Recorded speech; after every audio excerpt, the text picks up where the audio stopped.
Well, I've had some of the parts soak in here for the past couple of days. Got the small parts in this little barium chem dip, and the larger parts I've got in the CRC Time 1.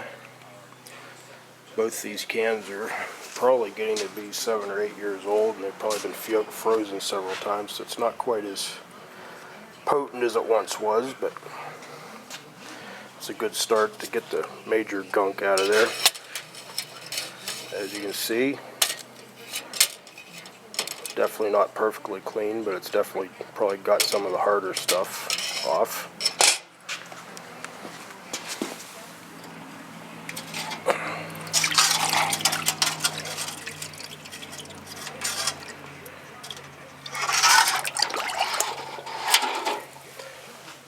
So now I start off with the regular spray carburetor cleaner and hot water, and then lots of compressed air to blow all the water out of all the small crevices and orifices. You definitely don't want to leave that water in there, it'll corrode.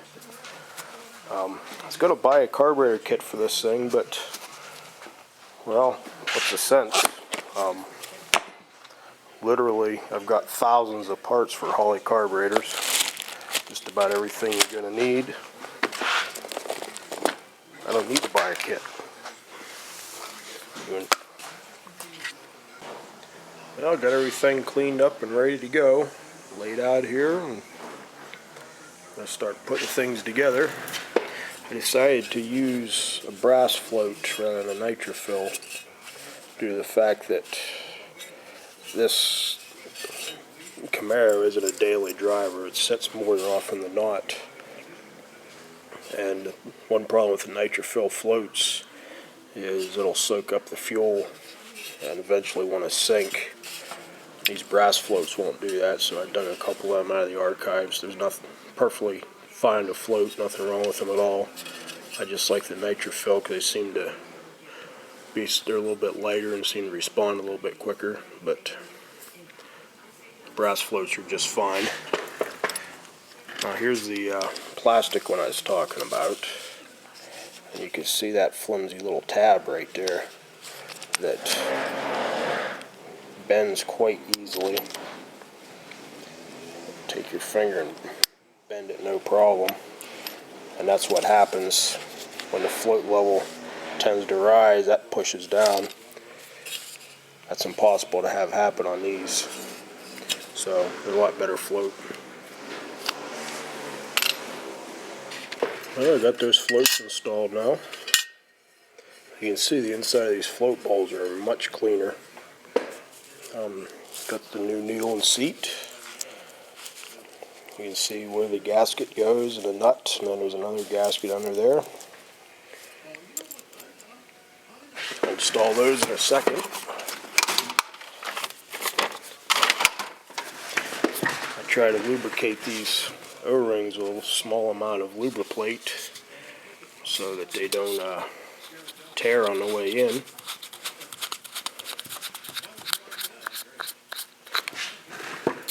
So I'll take care of that, and I'll be back once that's done. Okay, got the O-rings all lubed up here.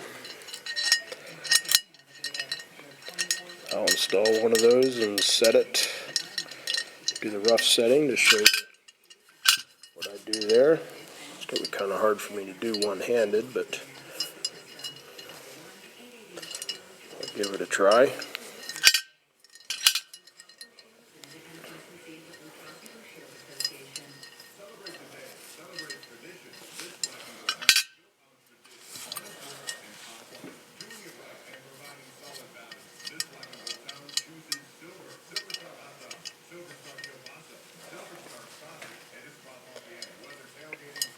Run that up to where it's basically about level, and that's your rough setting.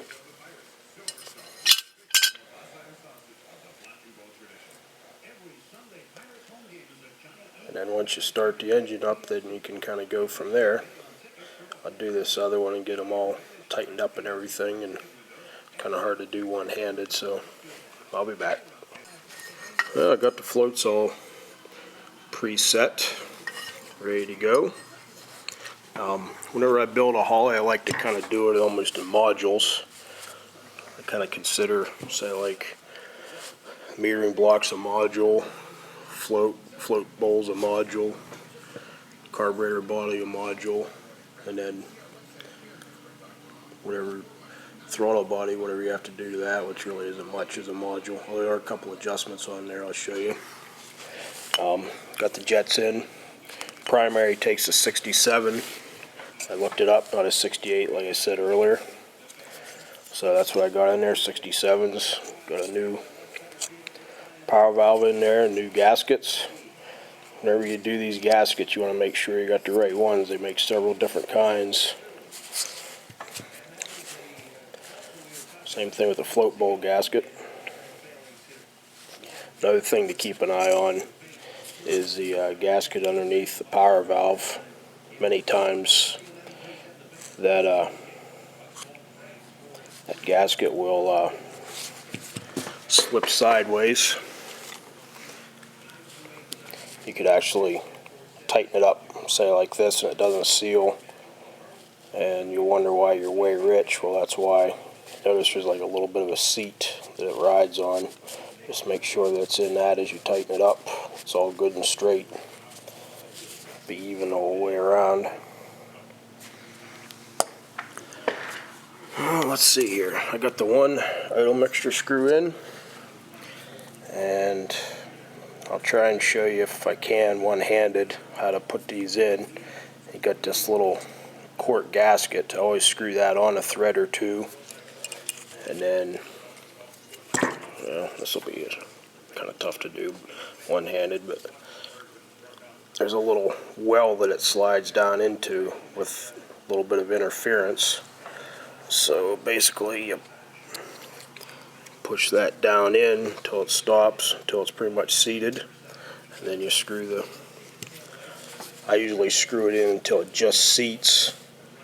I won't show that on camera. I use both hands to do that. Then I'll back them out 3 turns, and again, that's just a preliminary setting to hopefully be able to get the car started. And from there you have to adjust it. So I'll do that here in a minute. Next up is going to be the Accelerator pump diaphragm, and just like I showed before, just like that, got the little return spring, the diaphragm, and then the cover, and then the screws. I'll screw all that on, and then I'll be back. Well, I've got those installed now. That's what it looks like when it's done. One way to test to make sure that that little check ball I talked about earlier is working is work this back and forth. I'll try and stick the microphone of the camera near the hole, see if you can hear the air coming out. If you can hear that, you take your ear and put right near that hole, and then you should be able to feel and hear that air. If you hear that, then you know that at least that part of the accelerator pump is working correctly. A couple other things on the float bowls. That's the screw that you check the level, the actual fuel level, the wet fuel level. Basically, you want the fuel to come right to the bottom of that hole. On the primary side, you want it to just barely come to it, to where maybe you have to actually slightly rock the car to have it come out. And on the secondary side, you want it to just barely trickle out when you pull that screw out. And also these fittings here, there's a gasket under there. I didn't break those loose, and I'll have to warn him of that it should seal, because I never broke them loose. But those things are a real pain to get back on there and get sealed up. So if they were already sealed, basically you hate to mess with them. But I'll warn them and make sure I realize I didn't put new gaskets in there, and if it leaks, well, I have the new ones to give them. So we'll see what happens with that. I guess the next thing will be the main body, whenever you're cleaning this main body, you've got 4 little orifices right here in this secondary, and then 4 also in the primary. It's a little bit harder to see because of the choke flapper, but those are the air bleeds. The 2 in the center are air bleeds for the idle, and actually on this double pumper those aren't being used because this isn't a forced 4-corner idle carburetor. And then the 2 on the outside are the air bleeds for the main jets. Basically what that does is that's what gives you your air fuel emulsion that gets pulled through the boosters, and you can adjust those sizes depending upon what you're trying to do. I'll get into that some other time, but basically what it comes down to is you want to make sure those holes are absolutely cleared and there aren't any deposits built up in there, anything like that. Otherwise the carburetor will not work right. So I guess what I'll do next is I'll install the squirters. Again, I'll have to do that off camera because I can't do that one-handed. I'm going to put the 28 in the primary where it belongs, and then this way too big 37 in the secondary. If he has the other 28, then he can put them in, or he can live with the 37. But basically, the order this goes is you have this little kind of like a cupped washer that goes inside there, and then the screw goes in there, and then you have another one of these, basically the same washers, go on the bottom. It's very important to get those in there because if you don't, then the fuel, instead of coming out the little hole, will come out the sides here and out the top here, and you'll just have yourself a heck of a mess. So I'll get those installed and I'll show you once I'm done how they look. Well, I got those squirters installed. Put the 37 in the secondary and the 28 in the primary. These primary ones with this choke flapping away is really tough to get in there. That's the first thing I remove on the race car, so I can get those things bolted down. But don't forget to put that little weight in there, and I always lubricate them with a little bit of lubricate, not a huge amount, just a very small amount, so they don't lock in the bore. First couple of times you shoot some gas through there, that'll just completely dissolve it. So I'll move on to the next thing and I'll be back. Okay, here's the throttle body. You got a gasket that goes here, and there's about 100 different types, so you'll want to get several of them in your kit. You'll want to compare with, don't necessarily want to compare with what was in here because somebody might have put the wrong one in the last time. Basically you want to make sure that there aren't any holes covered. If you look all through there, every hole has a hole in the gasket, and also it's large enough for the throttle butterflies, so you're good to go there. You got this little nylon cam that runs the accelerator pump. I'll talk about that some other time, but basically most of the time you end up setting it on the number 1 hole, both in the cam and on the throttle linkage. You got one in the primary and the secondary on a double pumper. And then also you got these lever arms, and I hate the plastic ones because they wear really badly. You can see that. I ended up putting the one that's the most wore on the secondary side, since that's not the one you're using all the time. And then the primary side was probably the one that used to be on the secondary. It's not near as bad, but I'll have to tell him about that. If he wants to get a new one, a couple new ones, then we'll do that. But I'm not giving up any of my good steel ones for this. And another thing you want to do, Usually on the throttle plates on the secondary, they aren't set correctly. They're usually set to where they're locked right into the bore, totally closed off.